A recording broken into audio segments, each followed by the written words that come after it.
This conference will now be recorded. Good morning. Welcome, everyone. I'd like to call this meeting of the Audit Committee of the Hudson River Black River Regulating District Board to order. Today's audit and regular meetings of the Hudson River Black River Regulating Districts are occurring virtually, as well as here at the Sacandaga Field Office in our Hudson River Area Office in Albany. The board meeting agenda is available at HRBRRD.newyork.gov under board meetings. We ask that you please close other programs on your computer or phone. Silence your cell phone, suspend your video, and mute your audio when not speaking. The conference organizer will monitor the program's chat function for public comment. We'll begin with the Pledge of Allegiance. Pledge allegiance to the flag of the United States of America, United States of America, which is a republic for which one nation, indivisible, liberty and justice for all. Thank you.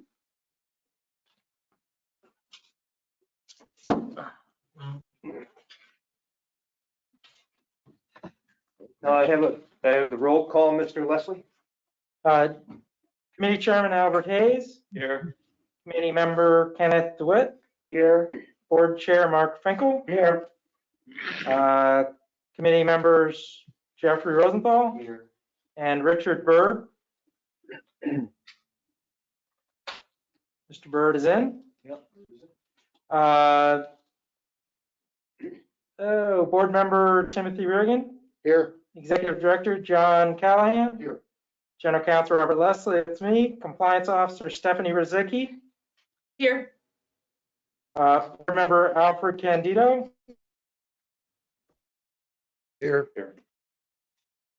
Chief Engineer Robert Coltan. Chief Physical Officer Timothy Mnicha. Mr. Nato, I apologize for getting out of order there. Everybody. Thank you. Can I now have a motion to revise the meeting agenda? So Mr. Rosenthal, Mr. DeWitt. I have a first and I have a second. I have all. Aye. Any opposed? Hearing none. Can I also have the April 13, 2020 Audit Committee meetings? So moved.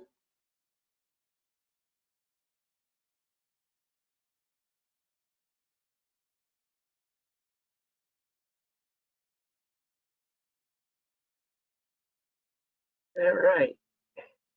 Stephanie, it looks like we're losing the audio and video. I'll walk down.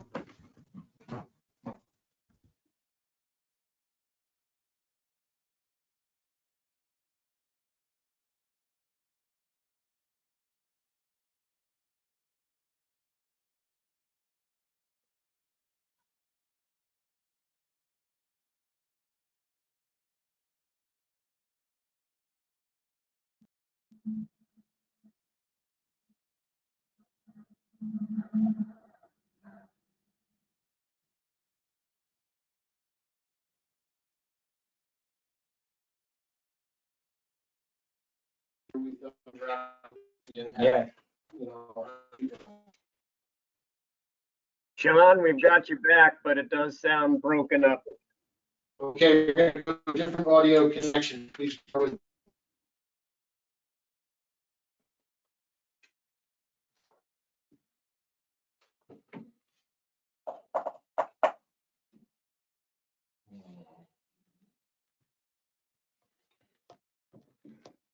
Jeffrey, when are you leaving for Florida? Saturday. Oh. Assuming everything is okay.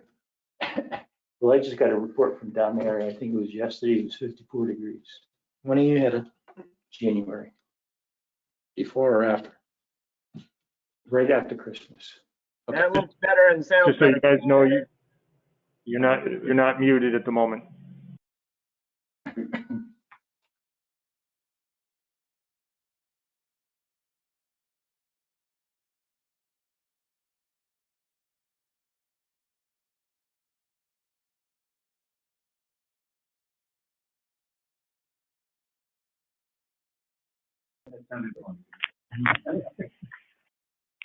Okay, we have audio back, I think. Can everybody hear us?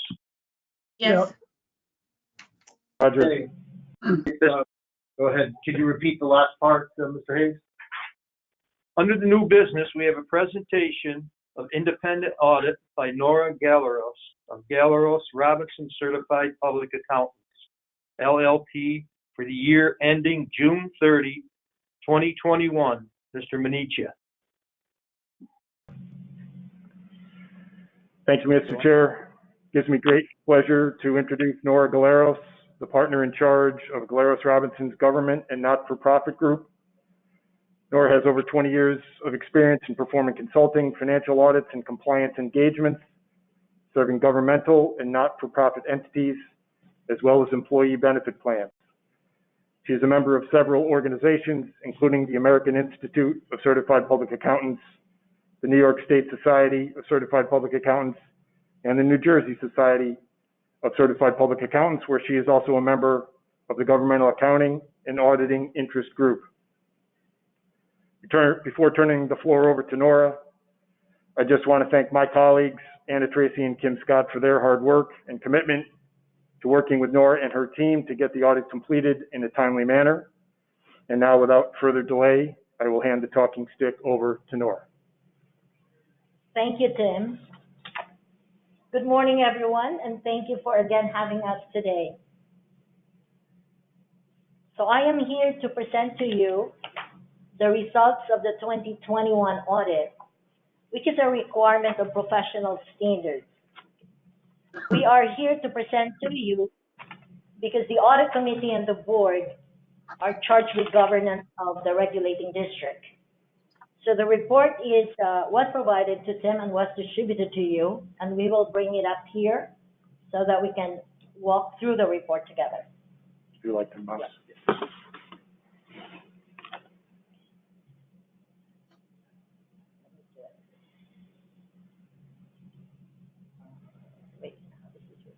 I think if you just scroll with the yep. There you go. Okay. So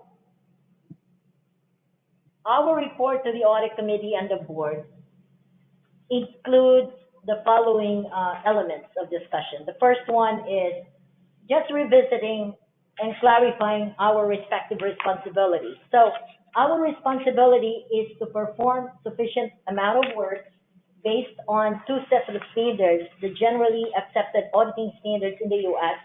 and the government auditing standards, which is a required set of standards to be applied to a regulating district as a governmental entity.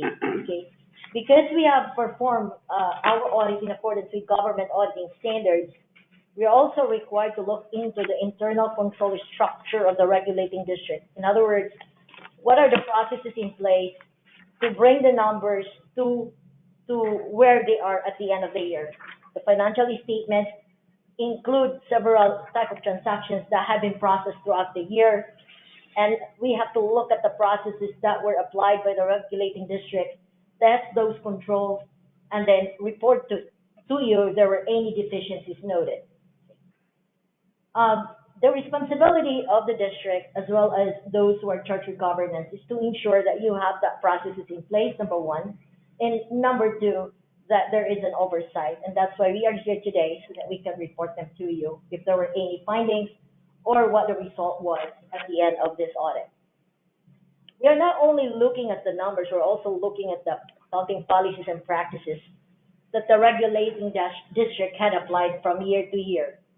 So we've noted that the accounting policies and practices that had been applied for the year ended June 30 of 2021, where they are all consistent with what were applied in the prior year. There are a couple of new standards that had been evaluated by management and had been implemented, and we noted that, and they are described, by the way, in note 2 to the financial statement, and we've noted that those two new standards had no significant or no financial impact to the financial statement, and there was no need to recast the financial statement to comply with the new standards. Okay, so the two standards that I mentioned includes GASB 8083 which talked about fiduciary activities, which the regulating district do not have.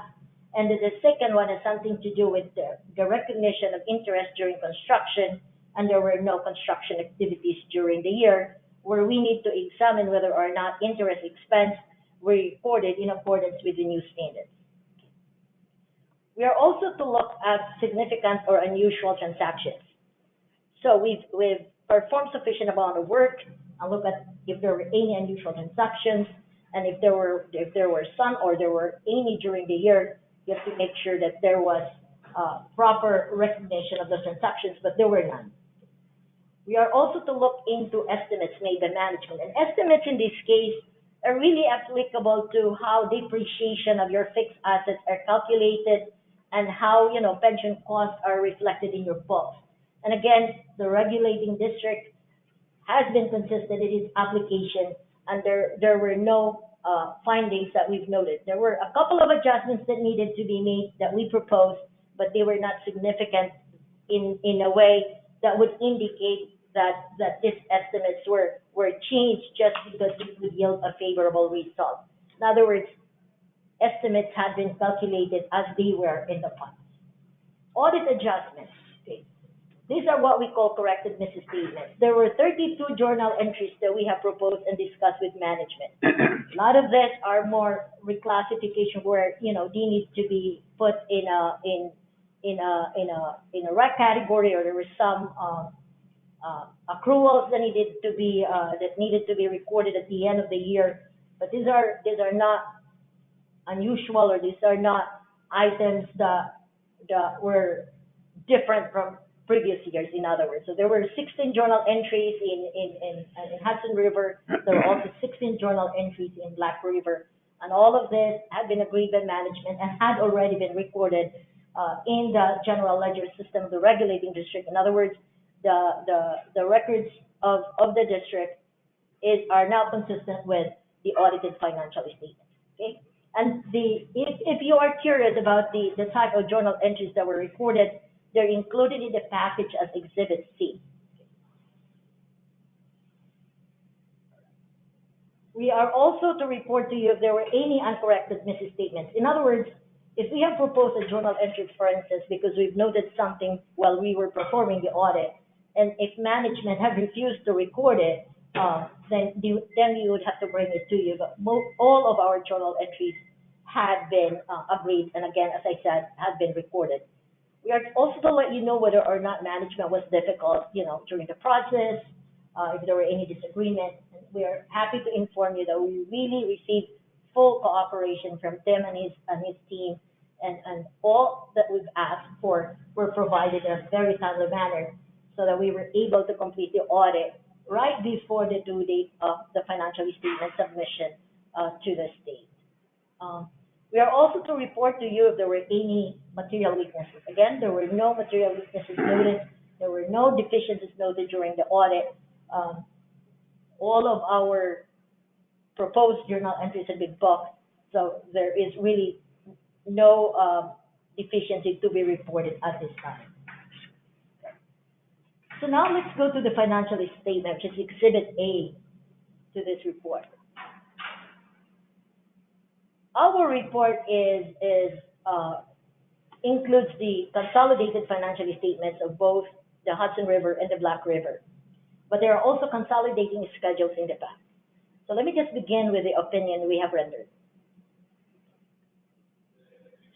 All right. So again, our opinion here talks about our responsibility and your responsibility, and we've covered that already in the first part of the presentation. The most important thing here is the first paragraph on page 2, our opinion. So our opinion is what we call unmodified. What it means is that the statement of financial position, which is the balance sheet, as well as the income statements and the cash flows, we are rendering an opinion on the consolidated financial statements, and we are saying that the numbers that had been presented by management and included in this report are fairly presented in all material respects. So again, as I said in the past, we're not providing an absolute assurance that everything is perfect. It is because our audit our audit was not performed and applied to 100% of the transactions of the regulating district, but significant enough so that we were comfortable in issuing and modify the payment. So the financial statements are recorded in accordance with accounting principles applicable to our regulating district.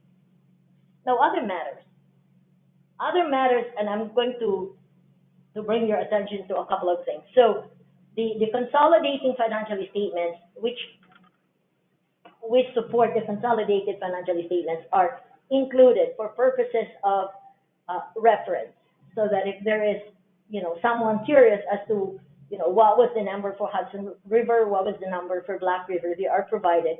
And we've applied the auditing procedures related to our audit of the consolidated financial statements.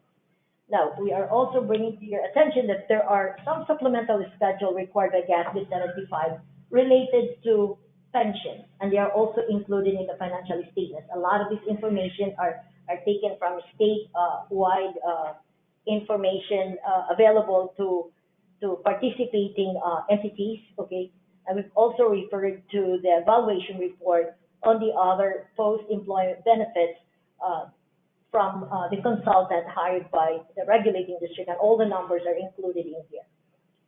Other reporting required by government auditing standards. I mentioned early on that our audit was performed based on government auditing standards, and that means we have to look into the internal control structure of the regulating district, and that report is a separate independent auditor's report where we are saying that we've looked at the internal control structure as required, and if there were any findings, we would have reported it there as part of that report. But then again, we did not note any material weakness or significant deficiencies that needed to be reported to you.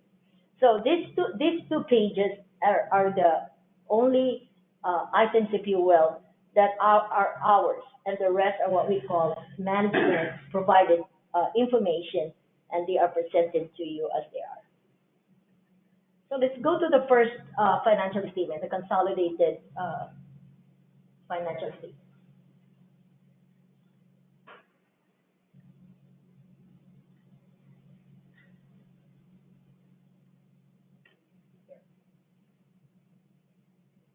This is the balance sheet, the statement of financial position. A lot of these numbers, by the way, are also described in the management and discussion analysis, which was prepared by management, by Tim. There's a lot of history, if you will, explaining why numbers fluctuate, significant events that had happened during fiscal year 2021, and that's a good reference if you are curious about certain numbers and how numbers went up and down. But just in the middle of the page, if you look at the total assets, last year was about $9.5 million, $9.6 million, and then in 2021 it's almost $10 million. So it's not a huge fluctuation. So there is an increase in your cash, which primarily drove the increase in your total assets. And a lot of it is really related to timing and not because there was an unusual event. So the operating activities, in terms of timing, receivables were collected a lot sooner compared to the year before, and there were some expenses also. If you looked at the liability side, it went down a little bit. In other words, timing of payments also affected why cash went up. So, but again, it's not a lot. But I think I'd like to bring your attention to the liability side, because these are huge numbers. So the biggest one is the other post-employment benefits. So from last year, you have $15.5 million, and this year you have $16.8 million. I'm going to scroll this down to the notes so that it gets explained a little better.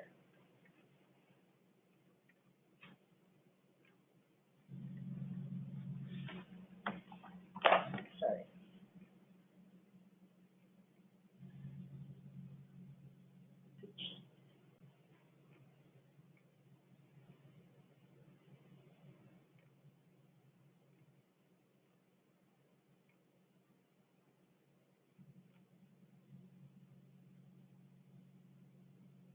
Here you go. Okay, so last year was $15.5 million. So what caused the increase? Okay, the increase is really due to differences between expected and actual experience and change of assumptions. The biggest change of assumption in here is the decrease of the discount rate. So last year, the rate was 2.45. It's the last paragraph of page 32.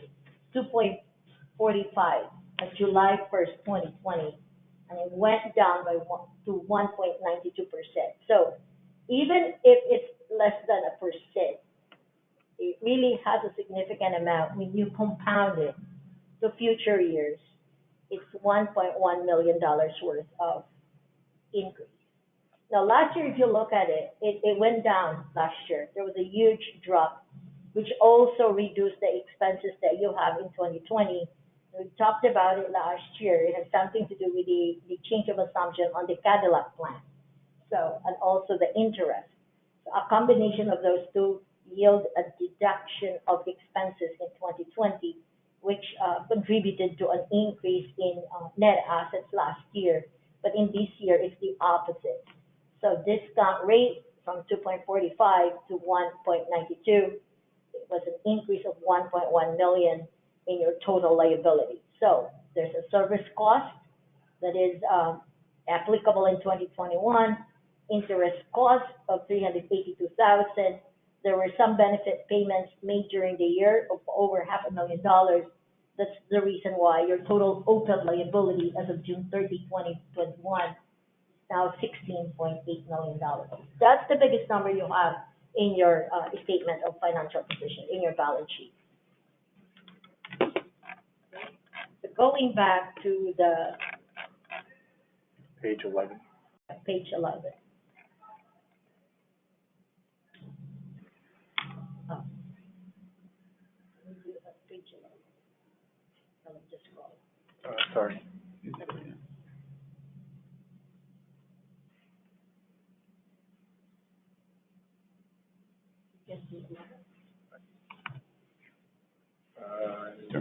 What a team. Except that's PDF page 11. Okay, so,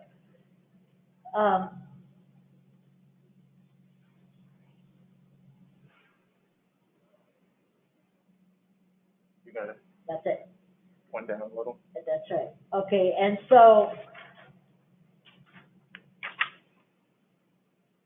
your total assets were 9.9 million. The deferred outflows are also related to your pension numbers, and what these are your expenses that are to be paid in the future, but the assets are already included in your net position. So they are an asset, they are in here for future payments. And then the deferred outflows are liabilities. I mean, our revenues are coming in, but they are expected in the future. So as you can see, because of primarily because of pensions, your unrestricted net position, or your equity, if you will, is at a deficit, $10.9 million, almost $11 million, compared to the previous year of 10.4. So that deficit is decreased by your equity on your fixed assets of $2.6 million. So at the end of the year, as of June 30, 2021, the net position, or the equity, if you will, is at a deficit of $8.4 million. Okay? So just referring back to the unrestricted net position of $10.9 million, how did it come about? It was $10.4 million, and it has again decreased to $10.9 million. Decreases because it's in negative.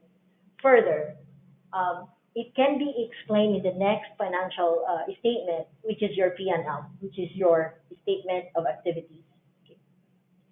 So if you look at this, your total operating revenues for the year was $7.9 million. So there is a difference of over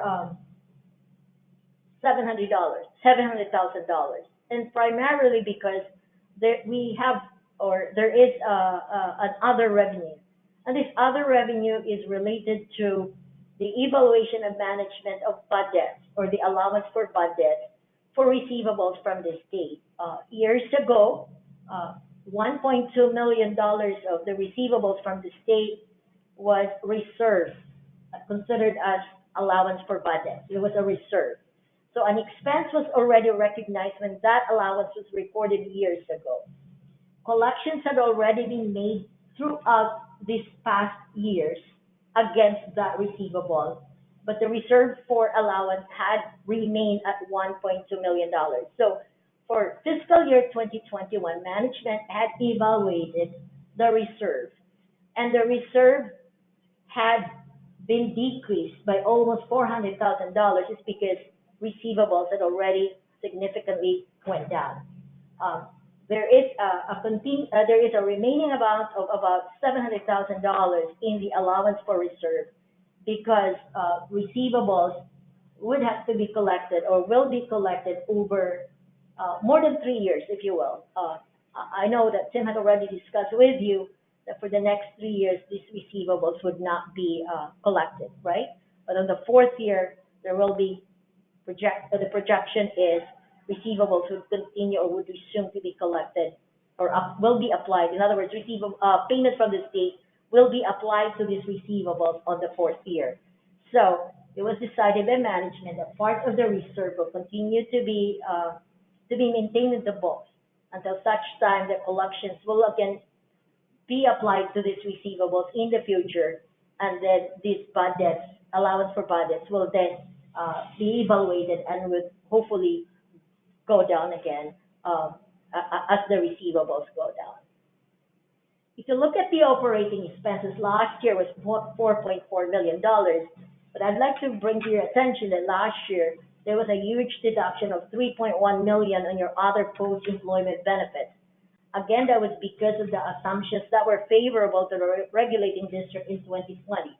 But in 2021, there was an additional other post-employment benefits of $1.4 million, which was the typical, amount of expense in prior years.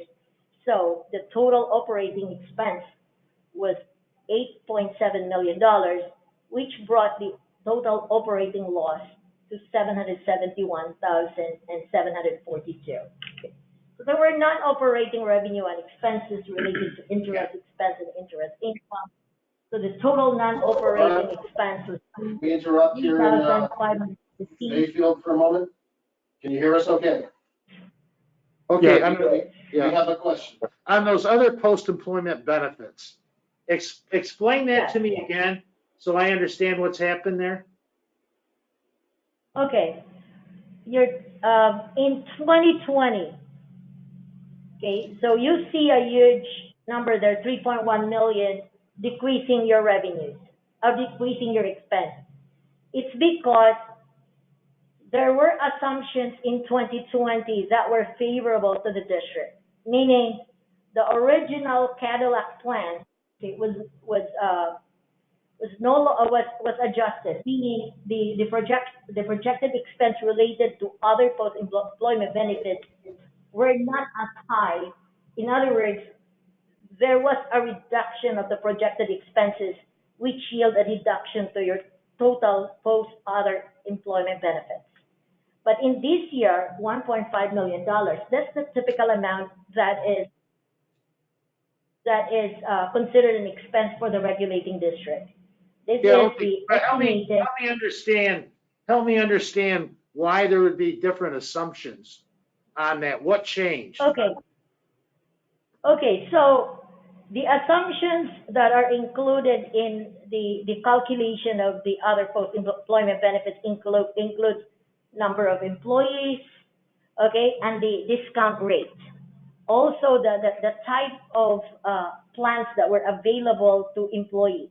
Okay, in the prior year, the Cadillac plan, or prior years previous to 2020, the Cadillac plan was quite expensive. Okay, that were available to employees. But in 2020, that Cadillac plan was evaluated and was no longer available. It's like the cost of other post-employment benefits, in other words, went down. Can I add one thing? Yes.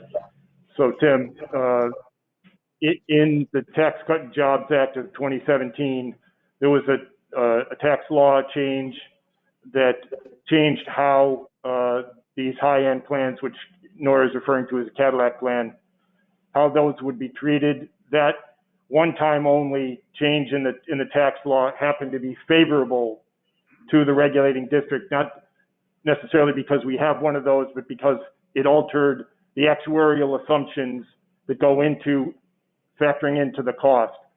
So normally, right, all the other expenses are positive numbers. This is a negative because it's a one-time only benefit to the regulating district to the tune of maybe a little bit, almost $4 million. And that's what helped our OPEB liability decline from about 19 million to about 15 million.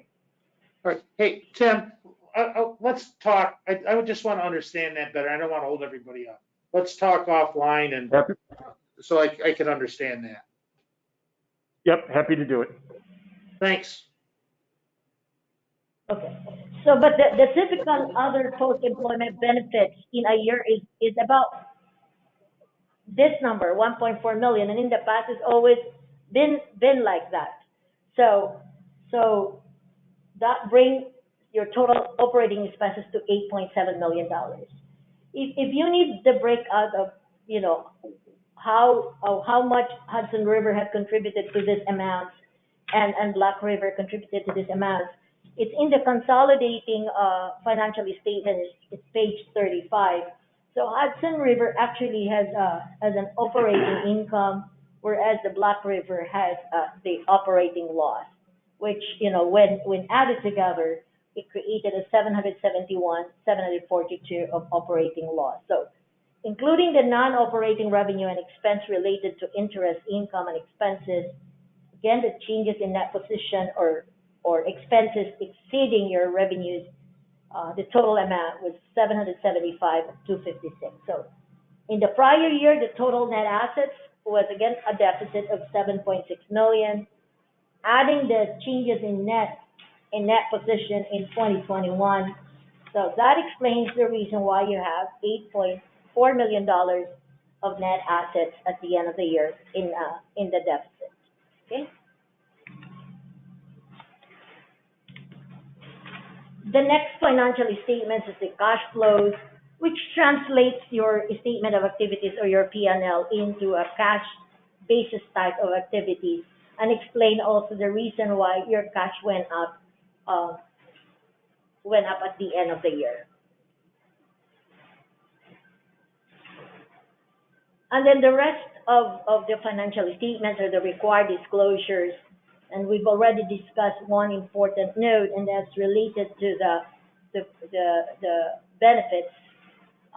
There are a couple of disclosures in here that needed to be brought to your attention, and one of those is your commitments, and some of that are also the accounting pronouncements that are applicable in future years. And that would be a big project. There is a statement number 87, which talk about leases and how leases are being treated. Statement number 87 requires that the regulating district now, instead of just booking the expenses on an annual basis, but record really the rights to use this lease assets and make them assets in the statement of financial position, and then recognize the commitments, which would be the future lease payments, as liabilities in the book. So big project to be had, and that would be applicable in fiscal year 2022.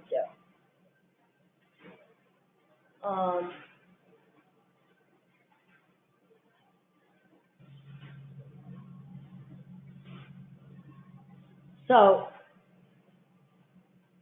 there's also a disclosure in here that talks about, let's scroll this down.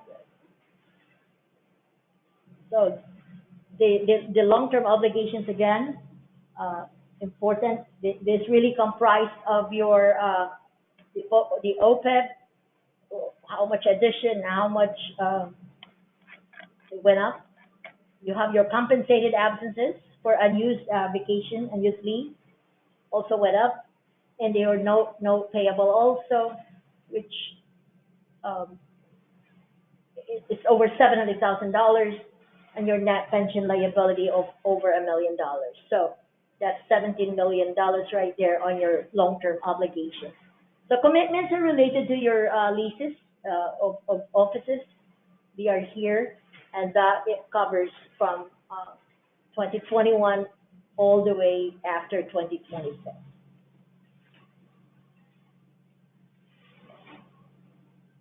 It's also talked about risks and uncertainties.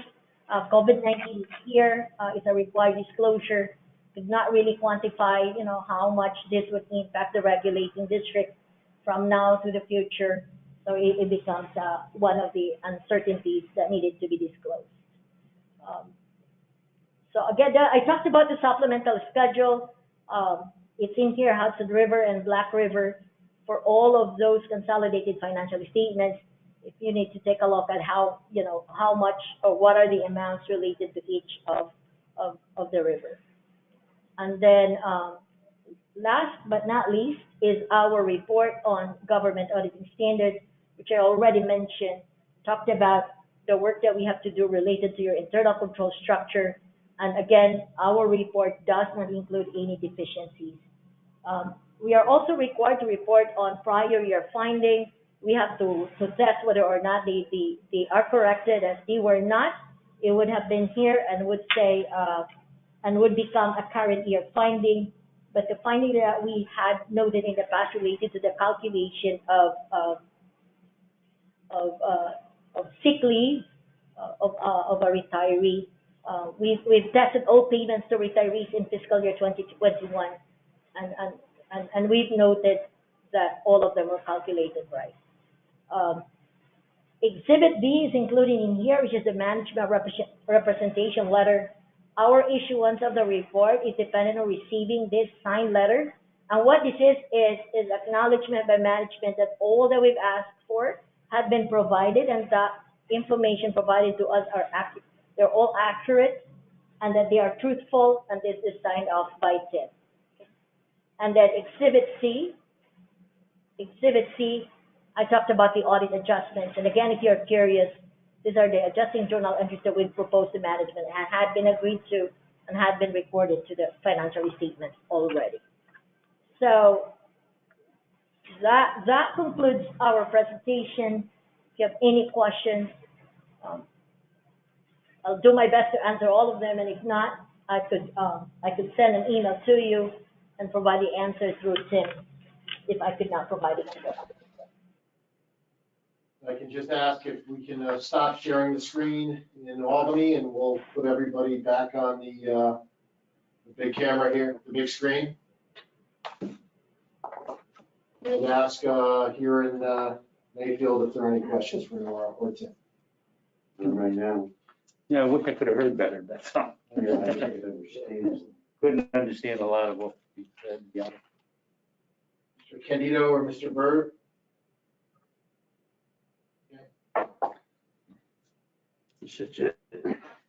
All right. There was no questions, so what are we gonna have in adjournment? So moved. Second. All in favor? Aye. Meeting closed.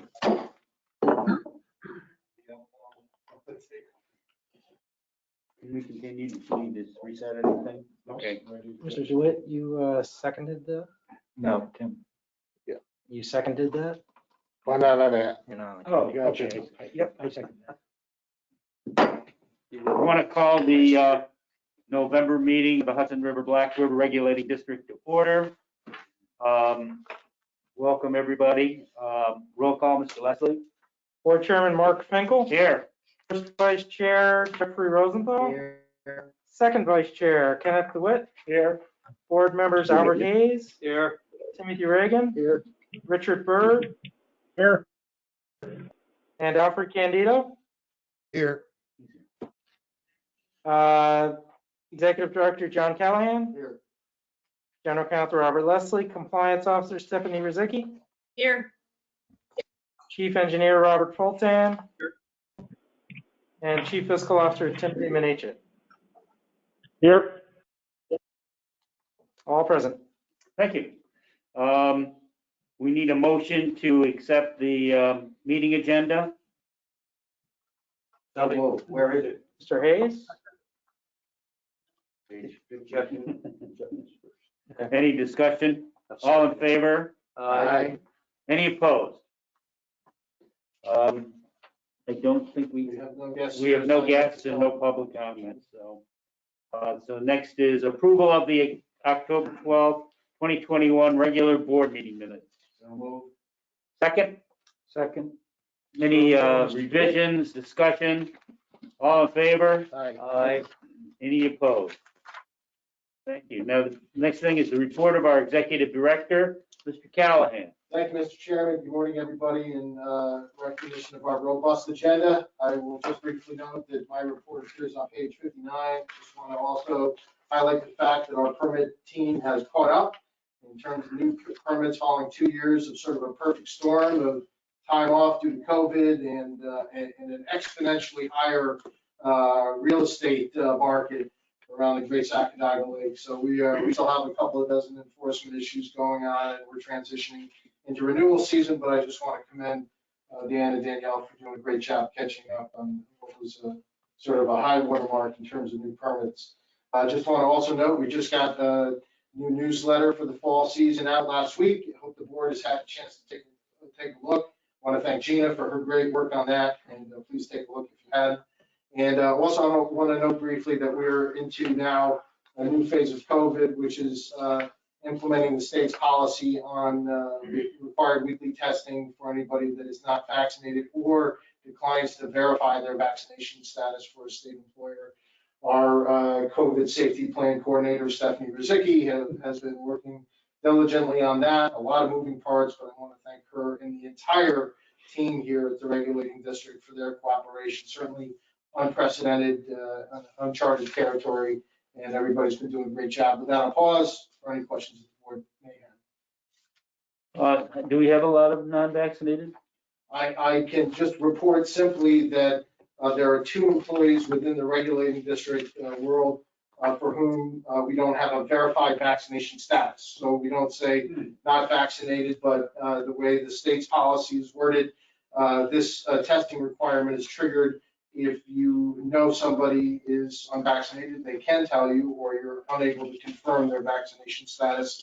And there is a state app through New York State ITS that's been set up for that. So again, Stephanie's done a great job in getting our employees through. And I want to also thank and commend the union. We met with the union early on this. Our president, Danielle Thorne, and very, very helpful in terms of getting the membership to comply. So good experience overall. Still working through a couple of moving parts on this.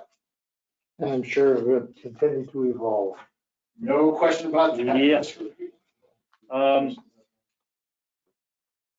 Number 7 is.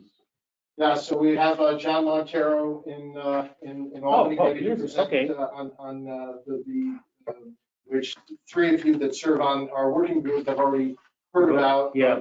He's ready and we've distributed to the membership. But this is the scope of work that Pinnacle pursued coming out, Mr. Chairman, members of the board, of the IG's Inspector General's report from last year. And John does join us from Albany if you're ready to turn it over to him. I am. John? Just sharing the screen. There you go. Okay, good morning. Can everyone hear me okay? Okay, great, thank you. First of all, thank you, Chairman Finkel, Executive Director Callaghan, board members, and staff from the regulating district for this opportunity to spend a little time with you and sort of give you some of the highlights of the work that we completed on your behalf. And I also want to take a few minutes just to thank Executive Callaghan, Mr. Domenicia, Anna and Stephanie for all the time that they provide us in sitting with us and sharing information with us. We appreciate it very much. As you know, and I know that you've received the report, there was 4 areas that we sort of focused our review on and analysis. The first one was in record keeping of personnel records. The second one was personnel policies. In other words, how are personnel related transactions being done? what were the policies and procedures behind those. And also we reviewed the process with separating employees from the agency when somebody either leaves employment or retires. And we also did a little bit of a review of the relationship with some of the control agencies between the regulating district and specifically the Office of the State Controller, who processes all your payroll for you.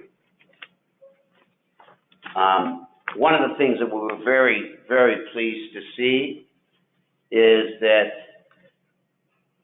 staff of the regulating district already had taken some major steps in terms of building additional internal controls as part of processing payrolls and in separating employees from the regulating district. And those were put in place so that a more fully analysis could be done before the payroll was submitted to the controller's office for processing. A couple of the highlights I would like to share with you in terms of findings. I think that one of the pieces is we have provided samples of checklists. They can be used with a little bit of modification to tailor to the specific processes of the regulating district for employee onboarding, for employee separations, and also for the personnel records that are maintained by the district.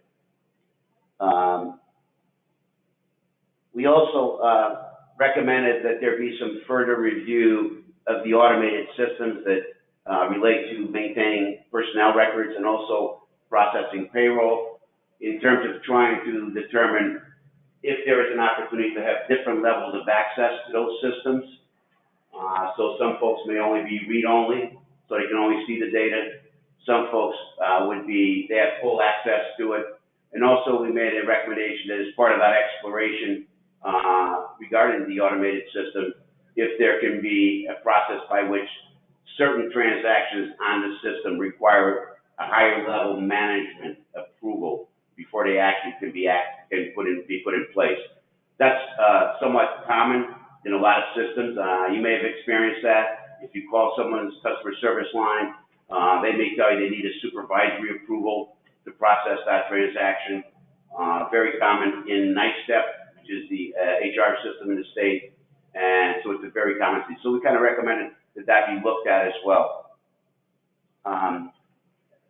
One of the other pieces that we also recommend is that, and I believe that's already been implemented and the review of that is underway, is that the regulating district adopt the New York State Education Department record retention schedule, which identifies how long a record has to be retained, when it can be destroyed, etc. And that's really the tool, if you will, that's used by really all government agencies in the state of New York in terms of determining how long specific records have to be maintained by the district. And there's quite a bit of variance between records. Some records could be as long as 50 years, and some other records may be only a year after the employee is no longer working for the regulating district. We also, a couple other pieces worthwhile to mention that are already underway, and staff have already started to work on them. We did a lot of work with the personnel folders and try to organize them. One of the recommendations we made there is that personnel records all be maintained in central office. There was a little bit of deviation, not a lot, but there was some other personnel files, and we really feel strongly that they should be kept in one location with limited access only to those folks that need and have a need to be able to have to review those records. Also, we did some work with the I-9 forms, and those are the forms that are required to prove eligibility for anybody to work in New York State and the United States now. We separated those and recommended that they be kept in a separate file. One of the other pieces that we also looked at is that there's been an improvement in terms of record keeping, in terms of time and attendance. A new time card was released, and we think that is a much more effective tool to continue to maintain time and attendance records for employees and for employees to report their work hours and also their absences against any time off that they may have earned and is in their bank.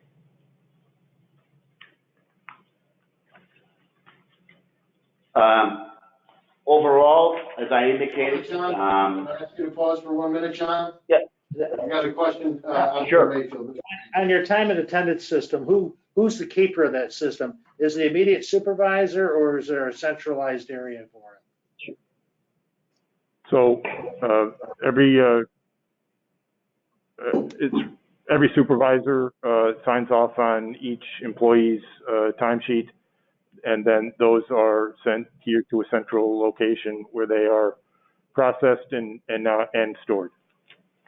Okay, so the question on that just kind of goes back to the issue that we had prior with the problems of that. So let's say I've got 20 days of vacation in general, and I'm filling out these sheets.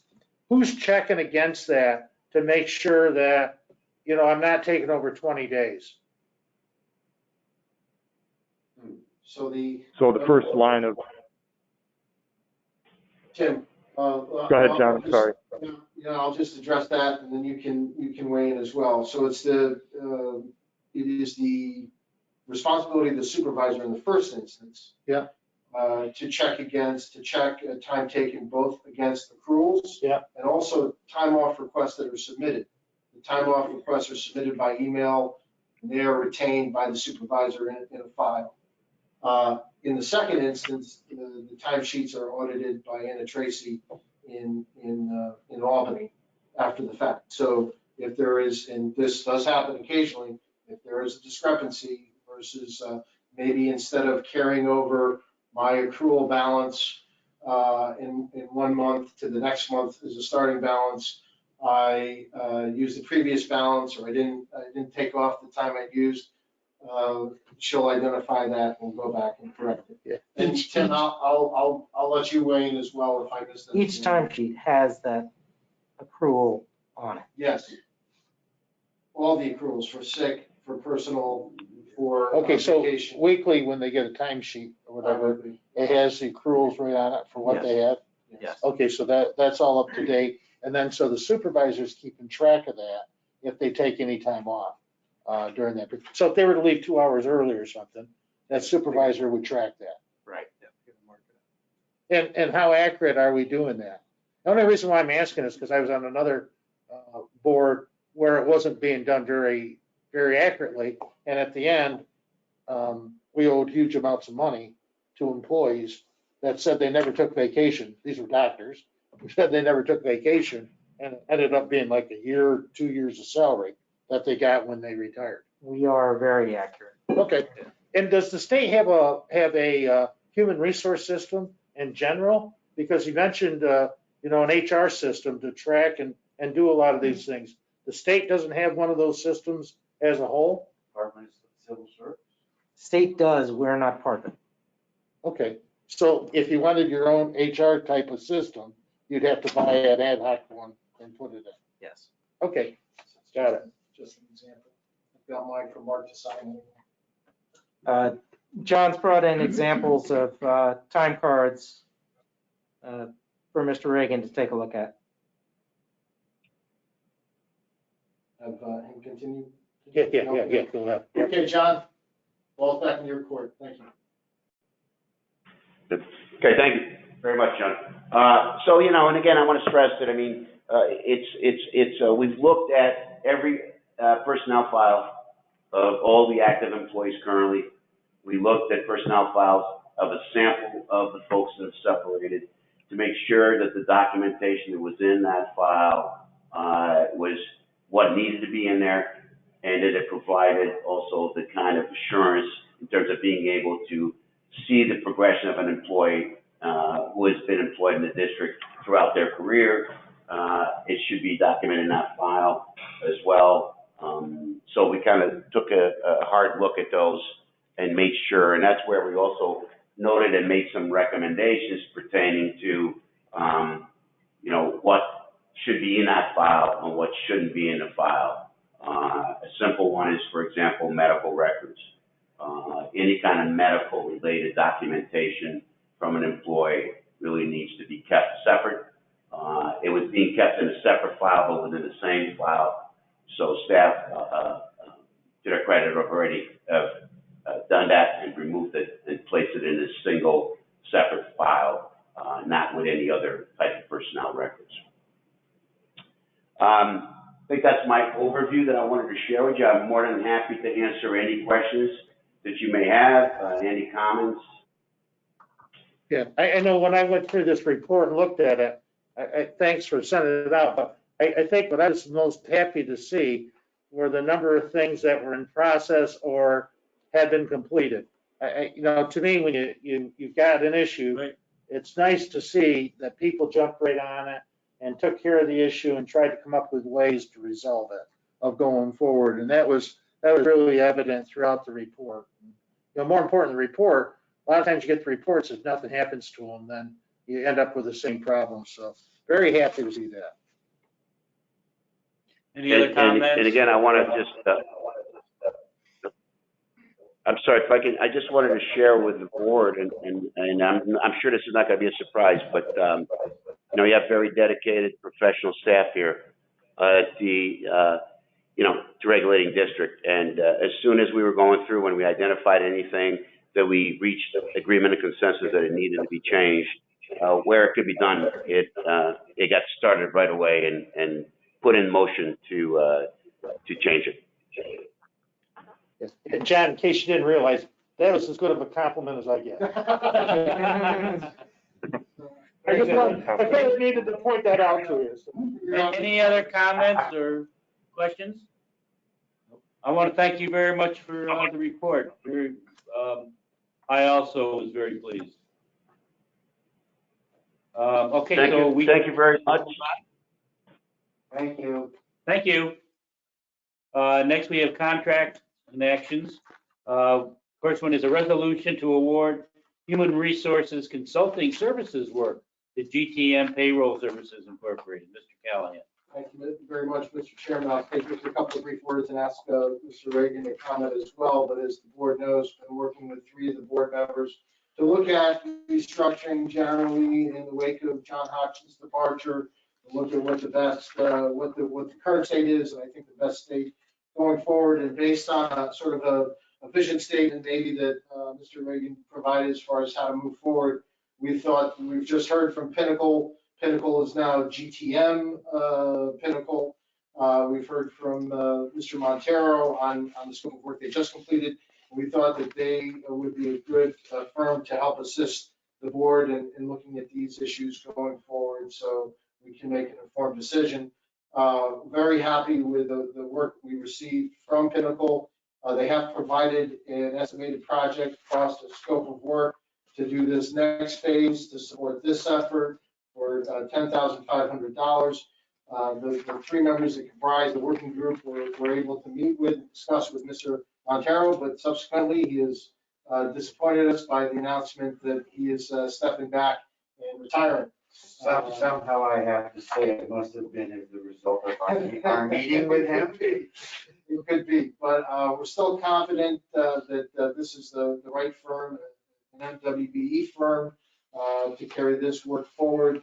I would say to the board that we want the opportunity for the 3 members that comprise the working group to meet with whoever would be the designated contact on this before entering into that agreement. The board would authorize me to do so, but I would not until the working group recommends it. So, Tim, you want to add anything to that? You know, I think that we want to make sure the board is in agreement that this is an opportunity to take a look at the structure and determine whether there's anything that makes sense for us long-term as far as the structure is concerned with the organization.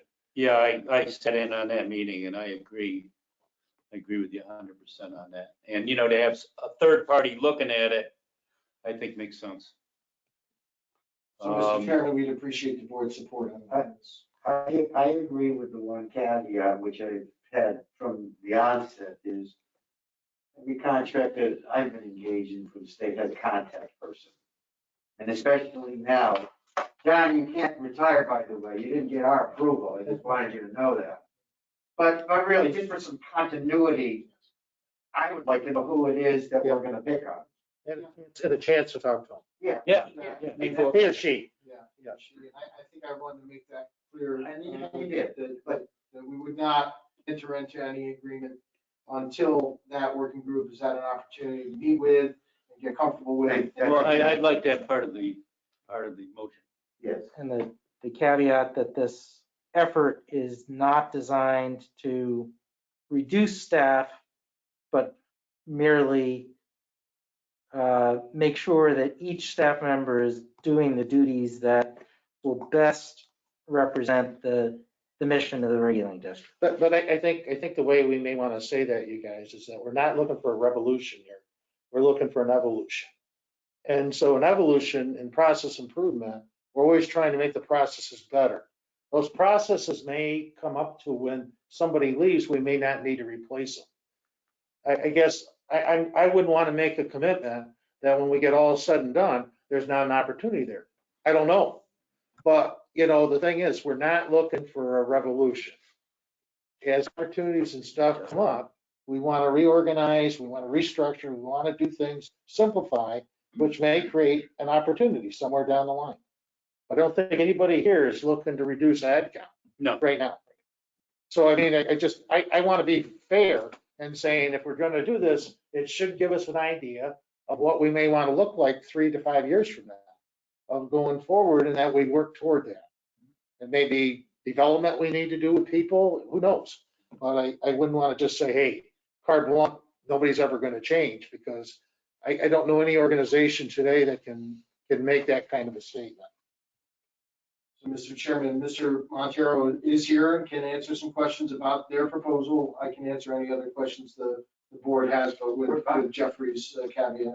No, I think we were fine from our meeting. Fine. We're fine. John, do you know who will be though, that we'll get to pick on and call them? You're asking if you have any idea who Oh, it might be.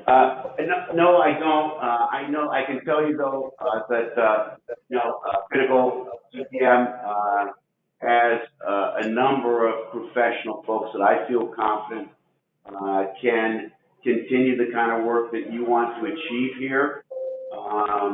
And I think that obviously you're gonna have an opportunity to have good conversations with them. The committee will, it sounds like. So, but I'm confident that there'll be someone who has the knowledge, skills, and the abilities to be able to do the work that's outlined in the scope of work for you. Thank you. Any other discussion? If not, I'll entertain a motion to award the Human Resources Consulting contract work to GTM Payroll Services, pending our approval of an interview of the person conducting the work. I'll make that motion. I'll second it. Mr. Rosenthal, Mr. DeWitt. Any other discussion? All in favor? Any opposed? The next is a resolution to authorize an agreement with Interactive Media Consulting LLC. Mr. Callahan. Thank you, Mr. Chairman. Mr. Reagan just referenced a few moments ago. Thank you. Thank you, Mr. Montero. Thank you, Mr. Montero. Thank you, Mr. Chairman. Mr. Reagan just referenced process improvement a few moments ago. The poster child for process improvement here at the Hudson River, Black River Regulating District is our new online permit payment system, which the board had lobbied for vigorously over the years. We had a great rollout last year, not without issues, but largely very well received. And we want to certainly build on that this year. There are some new elements that we need to add. And one of the new elements that we hope to add in excess of just improving the system is a support function for IMC that designed and operates the system, so that we're not trying to do customer support and then calling them to answer our question as we're on the phone with somebody. They're best equipped to help help somebody solve a problem in real time that's trying to log onto the system. We'd like them to take that on as well. So IMC, Interactive Media Consulting, has provided a scope of work for $4,750. You'll see that reference. We believe it to be a very reasonable quote. You'll see also in the resolution that the transfer recommended, the budget transfer is recommended at $6,000. There are also some things that we do through IMC, like web hosting, constant contact hosting, and this will cover those expenses as well, not just the scope of work for this year's permit renewal improvements. So with that, Mr. Chairman, I would entertain any questions the board may have. Otherwise, we'd ask for your support on this resolution. Any other questions, comments? You said, did I read that right? I thought it said 6,000. Yeah, the 6,000 covers the additional items, Mr. Chairman, which is hosting, some work that we owed Interactive Media Consulting for, but the approval is for a $6,000 transfer. Jack, if I'm online and I'm trying to get on this system to pay and I have a problem and I call the field office, will somebody here help me through it if they're here? Somebody will, and certainly we did a lot of that this year. The idea this year, though, is to have on that website a link that says for assistance, click here, and that'll take you right to. But again, if I called here, I mean, because nothing's more frustrating for people who don't know how to use a computer like me, to start trying to get onto something and not be able to get onto it. Because I think overall in our mission is that we want to be customer focused. So I mean, and then if I call here and somebody says, oh, use this number now or do this, that's on me. Yeah, the idea is to drive. Yeah. So we had a very hard time keeping up with the volume last year of people who were having difficulty. So, people are excited about it. Yeah, people are excited. Yeah. Danielle Thorne spent a great deal of time walking people through it. I tried to do that as well. Stephanie, it was a real team effort. Yeah. But it also takes you away from other things. And so the idea is to drive, maybe it's 80% of that volume, maybe 90% of that volume. Yep. But we are still very much in the customer service business, and our reaction to calls like that. Okay. A motion to accept? So, Second? Rosenthal, do it. Any further discussion on this? All in favor? Aye. Any opposed? Last on the contract, the resolution to accept Finger Lakes Industrial Contracting Corporation's proposal to complete an underwater inspection at Indian Lake Dam. Mr. Zicki? Oh, good. I was looking at this. Thank you, Mr. Chairman. My memorandum can be found on page 79. Mailing district intends to conduct an underwater inspection at Indian Lake Dam to supplement Bergman's effort on the remediation rehab final design project. The dive inspection is to observe, document, and record the condition of submerged structures at the Indian Lake Dam. We anticipate it'll take a maximum of 3 days to complete. The contract will be awarded to the Rayland District's discretionary authority pursuant to state finance law. We contacted 3 firms. We heard back from 2, and Finger Lakes Industrial Contracting Corp has been the one that we've identified as the one that has the qualifications to complete the necessary work. Really, district staff recommends acceptance of Finger Lakes Industrial Contracting Corp proposal and seek board authorization to form a contract for the completion of the work and authorization for the executive director to execute an agreement in the amount not to exceed $20,000. This expense is included in the fiscal year 2021 budget approved by the board. If you have any questions, I'll defer to Chief Engineer, Mr. Colton. Otherwise, the resolution is found on page 80. are they diving Who we diving? now? Well, we're hoping to have them dive soon. Now. Mhm. Hope they have The good coldness. dry suits. Yeah. What? Coldness of the water is not going to be an issue. Well, they're dry suits, but still. Rob is on the line Yes. too, as far as any technical. Yeah, it shouldn't be an issue. Once temperatures drop below freezing air temperatures, then there becomes a problem, but the daytime temperatures go above freezing. No. And if we can't move forward this fall as we hope, then we would do it next spring. Put shivers right up my back. Yeah, really. Yeah, I took my certification dive in water that cold. It's not fun. It is not fun. Any further discussion? No, Motion to accept the contract? so move. Second, Rosenthal, Hayes, all in favor? Aye. Any opposed? So carried. Staff reports, General Counsel, Mr. Leslie. So Erie Boulevard Hard Power has delivered additional documentation to Walden, who is now assessing the sufficiency of such information and should shortly be in a position to deliver an opinion valuing the regulating district's 56 feet of head utilized by Erie at EJ West. So that's good news. Stillwater Associates in the regulating district have executed the extension to the ground lease and water usage agreement up at Stillwater. The compliance officer continues to seek an appraiser who will help us determine the value of Stillwater's hydroelectric plant, basically the value to the regulating district. We have addressed 3 FOIA requests during the reporting period. There were no appeals. If anybody has any questions, I'm available to answer. Any questions? Thank you, sir. Compliance Officer, Mr. Zicki. Thank you. My report can be found on page 83. I completed the quarterly compliance and field control audits at both secondary field office and Hudson River area offices. Both audits revealed proper accounting practices are in place and no deficiencies were found. All required MWBE and SDBOB second quarter reports were processed and submitted. And lastly, on pages 84 through 86, the contract status sheet to review. The inclusion in your board packet satisfies the public authority requirement. If you have any questions, if not, that completes my report. Thank you. Any questions? Comments? Thank you very much. Chief Fiscal Officer, Mr. Nugent. Thank you, Mr. Chair. The CFO report can be found on page 87 of your packet.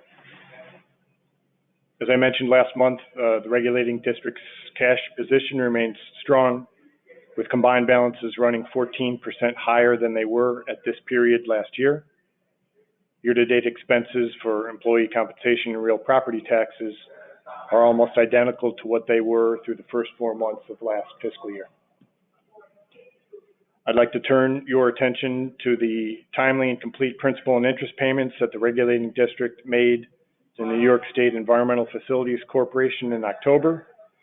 I expect that the regulating district's unblemished record of making such payments will be a positive when we meet with credit rating agencies and any potential investors as part of the public debt sale anticipated in the first quarter of the upcoming fiscal year. Finally, I want to mention for your information the special payroll payments the regulating district will make in November and December. All are in accordance with the agreement with CSEA that the board approved in July and the management exempt employee guidelines that have been in place for the last couple of years. This notification is related to recommendations made by the Inspector General in the report released earlier this year. And with that, I will stop to answer any questions you may have.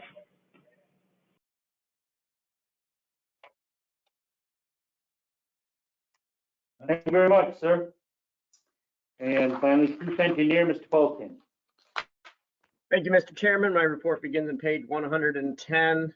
For the month of October, the Hudson River area had above average precipitation, and Great Sacandaga Lake experienced about 177% of historic average inflow for the month. And the Black River area actually saw below average precipitation, with Stillwater Reservoir receiving about 84% of its historic monthly inflow in October. Well, those numbers are through about the 24th of October, and of course, at the end of October, we received some additional precipitation, and as such, now the reservoirs are have peaked as a result of tapering off of that inflow from the very last week of October and starting to return back to our target elevations. But generally speaking, we are about where we usually are this time of year, both in terms of elevation and the rate of decrease in elevation as we make storage capacity available for spring runoff. You happy to answer any questions? Questions from the board? Thank you. No. Thank you very much.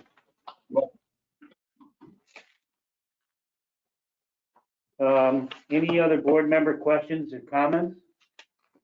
This has been a long meeting, and I thank everybody's patience and presentation before. One thing, just, we talked earlier about those reports and stuff that we're trying to do over the phone and in person. I think, I know that wasn't a lot of value to me. I couldn't hear it and stuff like that. So should we figure out what we're gonna do when we have something, like, the audit report that's once a year of going through and, there's probably not a lot of things, but maybe there's some things where we need to be able to actually understand what's being said and stuff on that, John. I don't know. Yeah, I couldn't. It was. I'll just note, yeah, the last sort of normal year we had in 2019, Nora did come in person. I think the meeting was in Lake George that year. I think Mr. Bird probably remembers it well because he hit a deer on the way there. That's right. That's right. But certainly, I think ideally, in a post-COVID world, in a room that's big enough to accommodate everybody, you certainly hear that. And, I was going to say the same thing. It was just, and that's important stuff. Let me just also, I just also add that I'm happy to talk individually with anybody who has any questions or wants to discuss any aspect of the audit. Further, any questions I can't answer, I will get answers from Nora and we'll get them to you ASAP. Okay, very good. Thank you.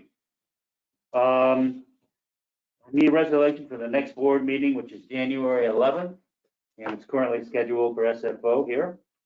And SFO and Albany. And Albany. Okay. I need a resolution for that. I'll move. Second? All in favor? Aye. Motion to adjourn. So move. I'll second it. All in favor? Aye. Aye.